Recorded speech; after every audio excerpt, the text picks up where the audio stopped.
Hello friends. मैं अभी Andaman and Nicobar के नील आइलैंड में हूँ और आपसे एक स्टोरी शेयर करना चाहता हूँ। ये स्टोरी हमें सिखाता है फाइनेंशियल सिक्योरिटी या फाइनेंशियल प्लानिंग कितनी इम्पोर्टेंट है। मेरा चैनल या मेरा पेज किसी प्रोडक्ट सेल करने के लिए या इंश्योरेंस या म्यूचुअल फंड सेल करने के लिए इट्स ऑल अबाउट अवेयरनेस। तो मैं जिस रिजॉर्ट में रुका हुआ हूँ यहाँ पे एक मेरे को वेटर मिला और पिछले एक दो दिन से यहाँ हूँ तो बात बात हो रही थी उससे। ऐसे डिस्कशन में पता चला कि वो अभी 2 साल पहले ही यहाँ आया है। पहले एक होटल का ओनर हुआ करता था, अब एक वेटर है।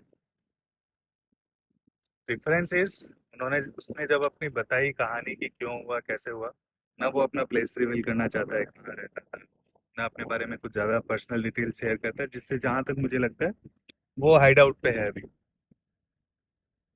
उसका होटल था एक छोटा मोटा, अच्छी खासी सेविंग्स थी। उसके मदर को कैंसर हुआ, ट्रीटमेंट स्टार्ट हुआ, मेडिकल्स बिल बढ़ते गए। उसके पास कोई हेल्थ इंश्योरेंस, कोई मेडिक्लेम नहीं था, कोई कवरेज नहीं था। इकलौता बेटा है तो ट्रीटमेंट के जर्नी में वो पूरे टाइम साथ में था, तो होटल बिजनेस पे ध्यान नहीं दे पाया, तो बिजनेस धीरे धीरे डाउन होते गया और एक्सपेंसेस और मेडिकल बिल्स बढ़ते गए।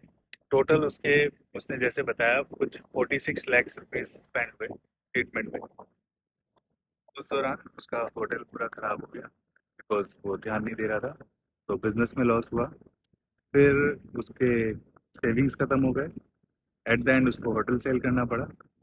यहाँ तक की कहानी तो उसने बताई, बट जहाँ तक मुझे लगता है शायद वो वहाँ पे बैंकरप्ट हुआ है या किसी से लोन वोन लेके वो वहाँ से एक्सकेप करके यहाँ आया होगा, बिकॉज वो कोई पर्सनल डिटेल शेयर नहीं करना चाहता। पर इससे हमें ये सीखने मिलता है कि एक छोटा सा प्लानिंग या सिक्योरिटी अगर हम ना रखें तो इतने सालों की मेहनत, इतने सालों की सेविंग्स, सब उसका कुछ दिनों में या कुछ कहूँ तो कुछ महीनों में खत्म हो गया। So this is why we must be secured, we must financially secured ourselves, we must insure ourselves. Thank you. See you soon.